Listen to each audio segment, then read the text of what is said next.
Ce matin, on se retrouve avec David pour relâcher un serpent incroyable. C'est un Naja siamensis, donc c'est un cobra.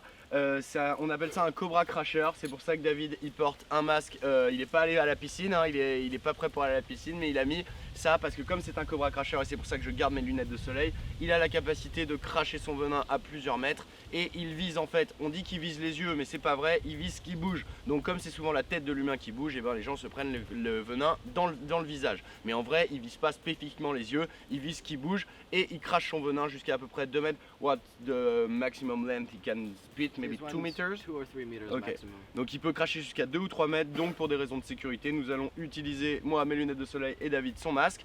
Ce qui va nous permettre en fait de sortir l'animal de la bouteille tranquillement. Et en fait David m'expliquait que les cobra crashers asiatiques ne crachent en fait qu'au début. C'est à dire qu'au début on va le sortir, il va cracher et après très vite il va se calmer et là il ne crachera quasiment plus. Donc et ben c'est parti, on va le sortir, on va vous le montrer et puis après on va le relâcher dans cet environnement qui est parfait pour lui. C'est un endroit où il vient régulièrement faire du harping et où il trouve souvent cette espèce. Donc quand on l'a appelé il y a 2 jours pour récupérer ce cobra, il s'est dit, ce cobra était dans un jardin à Uahin, un particulier qui l'a appelé. Hey, salut David, j'ai un cobra dans mon jardin. Donc David il prend sa moto, il va le chercher et après il cherche un endroit parfait pour pouvoir le relâcher. Et ici c'est un endroit parfait. L'idée c'est pas de le relâcher n'importe où, c'est important de les relâcher dans des endroits où déjà vit l'espèce pour que il ait le plus de chances possible de pouvoir comment dirais-je, bien s'adapter à l'endroit et qu'il ait une longue vie. Donc allons-y, let's go. Yeah, let's go.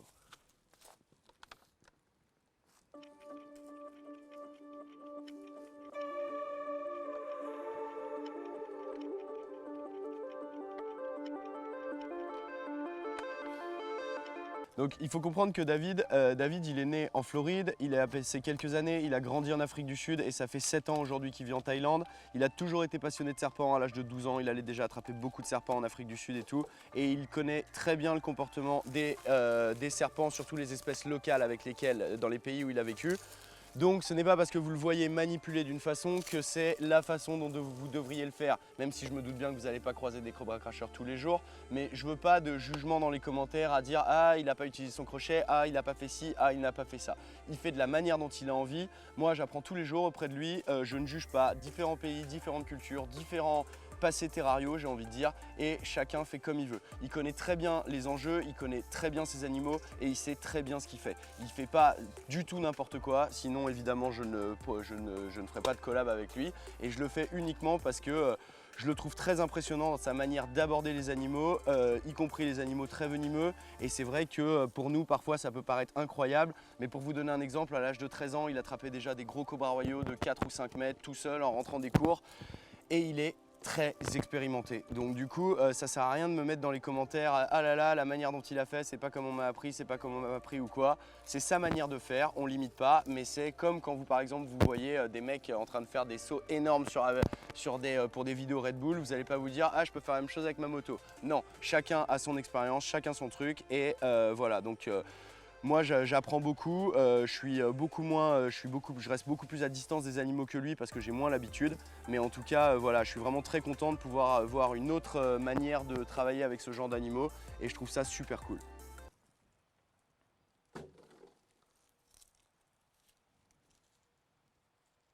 Donc en fait, il m'expliquait que la plupart des cobras, en fait, il y a beaucoup de bluffs, hein, ce sont des animaux qui bluffent vraiment pas mal et qui en réalité, en tout cas ces espèces ne cherchent pas tout le temps à mordre et c'est pour ça que vous le voyez très confiant. Évidemment, on garde les lunettes parce qu'on n'a pas envie de se prendre du venin dans les yeux. Mais en vrai, vous voyez de la manière dont il agit, et il reste toujours très très calme. C'est ce qu'il m'a expliqué. C'est-à-dire que les jours où il est stressé, les jours où il va pas bien, où il a des problèmes, eh ben, il fait très attention parce que la manière dont on manipule ce genre d'animaux est très importante. Et donc vous allez me dire, mais pourquoi est-ce qu'il n'utilise pas un crochet? Pourquoi il n'utilise pas un crochet? Parce que, écoutez, il connaît très bien ses animaux. On a un crochet là à nos pieds et parfois je l'ai vu l'utiliser, ça dépend des moments. Donc il regarde comment est l'animal et moi je trouve qu'il gère plutôt super bien. Et vous voyez là, le cobra il est très relax. Depuis qu'on l'a sorti de la bouteille, il n'a pas craché une seule fois, il n'a pas essayé de mordre une seule fois. Alors c'est pas parce qu'il ne le fait pas que ça ne peut pas intervenir dans la seconde. Mais en tout cas, voilà, David il est très expérimenté et moi ce que j'aime c'est notre passion en fait c'est le partage et c'est surtout voir toutes les différentes manières de faire. Donc même si moi je ne ferai pas comme lui parce que j'ai pas du tout son expérience ni sa connaissance, on peut voir que finalement ça se passe plutôt bien quoi. Vous voyez, ça se passe plutôt bien. Mais évidemment, je vous le décommande complètement de le faire. Mais comme quand vous voyez une course de Formule 1, forcément, vous n'allez pas prendre votre bagnole et rouler à 300 km/h. Bah voilà, bah, si un jour vous croisez un cobra, vous n'allez pas le manipuler comme il le fait. Crazy how tame he is. He don't even try to bite, never. And if he would try to bite, he will alert you, you think, before? Yeah, I think you can tell by the behavior.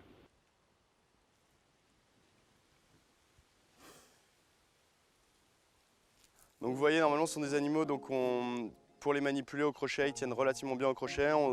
Là, je vous parle de la technique, je veux dire, ce qu'on m'a appris en Europe. Hein.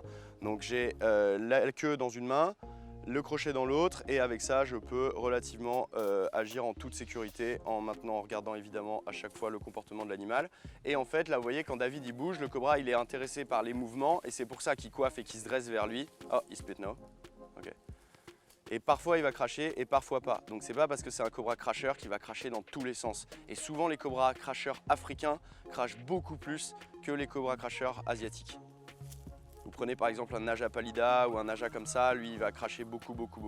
Là, et aussi il faut comprendre que le venin c'est quelque chose de très précieux pour les cobras, c'est-à-dire que ce venin c'est ce qui va le protéger, ce qui va lui permettre de chasser, donc il l'économise. Ils ne vont pas cracher dans tous les sens et mordre dans tous les sens parce que le serpent sait qu'une fois qu'il n'a plus de venin, bah, il est très vulnérable. Et le venin il faut quelques jours pour que les glandes resécrètent une dose, donc du coup c'est pas un animal qui, c'est pas parce qu'un serpent est venimeux que dans tous les cas il va cracher. Et je vous dis pas ça pour, comment dirais-je, pour rendre l'animal plus sexy ou quoi, ou que c'est pas dangereux, je vous explique exactement comment ça marche et pour casser un peu les clichés du cobra ultra agressif qui veut tuer tout ce qui l'entoure, c'est complètement faux.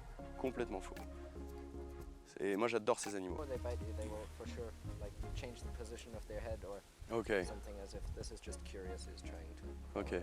Qui là, on appelle ça du free handling en fait, c'est-à-dire qu'ils n'utilisent pas de crochet. Et parfois, vous voyez des gens qui sont complètement cons parce qu'ils vont se mettre à faire du free handling alors qu'ils n'ont aucune expérience et qui n'ont aucune connaissance des animaux et qui vont voir des gens faire ça et se dire « Ah mais en fait c'est facile de manipuler un cobra à main nue ». Non, il a 15 années d'expérience avec ces animaux et c'est pour ça qu'il est si calme et qu'il connaît si bien. Donc j'encouragerai jamais personne à faire ça, mais je jugerai pas non plus quelqu'un qui fait ça, en tout cas quelqu'un qui a de l'expérience. Mais par contre, voir des newbies s'acheter des serpents venimeux pour faire les malins et faire des photos avec, je trouve ça débile. Mais en même temps, voilà, parfois ils gagnent, parfois ils perdent. Sauf que là, quand on perd un jeu, ben, on peut en mourir. Mais c'est comme si je vous disais, ouais, t'as une moto, tu roules à 250 km/h, c'est complètement con. Bah écoute, t'as pas le droit, tu fais ce que tu veux, mais si jamais t'as un accident, tu sauras ce qui t'arrivera. Donc là, c'est un peu la même chose. Donc je ne juge pas, mais en tout cas, je vous présente et je collabore avec quelqu'un qui est vraiment ultra expérimenté là-dedans et qui connaît, j'ai envie de dire, mieux que personne ici, ce genre d'animaux. Et donc, on va relâcher cette magnifique créature, donc Naja siamensis, qui est vraiment magnifique. Hein. Et vous voyez vraiment cet individu mélanique, moi il me fait vraiment rêver, quoi. C'est vraiment un animal que j'adore.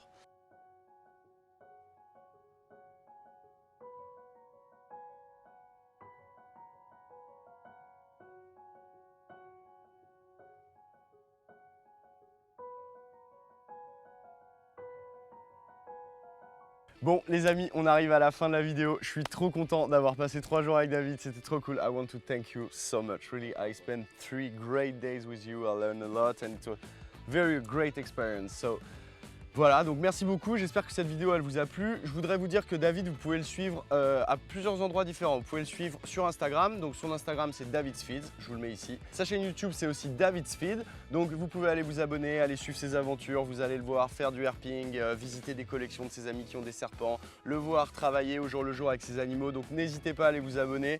C'est un futur gros youtubeur, c'est sûr. Donc je vous invite vraiment à aller vous abonner à sa chaîne, ça lui fera hyper plaisir. Et moi aussi, parce que je suis content de mettre en avant des gens avec qui je suis content de passer du temps. Si vous aimez bien les vlogs de herping, dites-le moi dans les commentaires. Je continuerai, de toute façon je vais en Thaïlande après tous les 3 mois. Donc je continuerai à vous faire des vlogs de herping sur d'autres animaux, sur d'autres espèces, sur d'autres trucs. En attendant, on se retrouve très vite pour une prochaine vidéo. Merci beaucoup de votre soutien. N'hésitez pas à mettre un pouce bleu si ça vous a fait kiffer. Abonnez-vous à ma chaîne si ce n'est pas le cas, ça me fera kiffer. Et on se retrouve très bientôt pour une nouvelle vidéo. David, see you very soon. See you. Thanks buddy, it was very nice. À très bientôt. Ciao.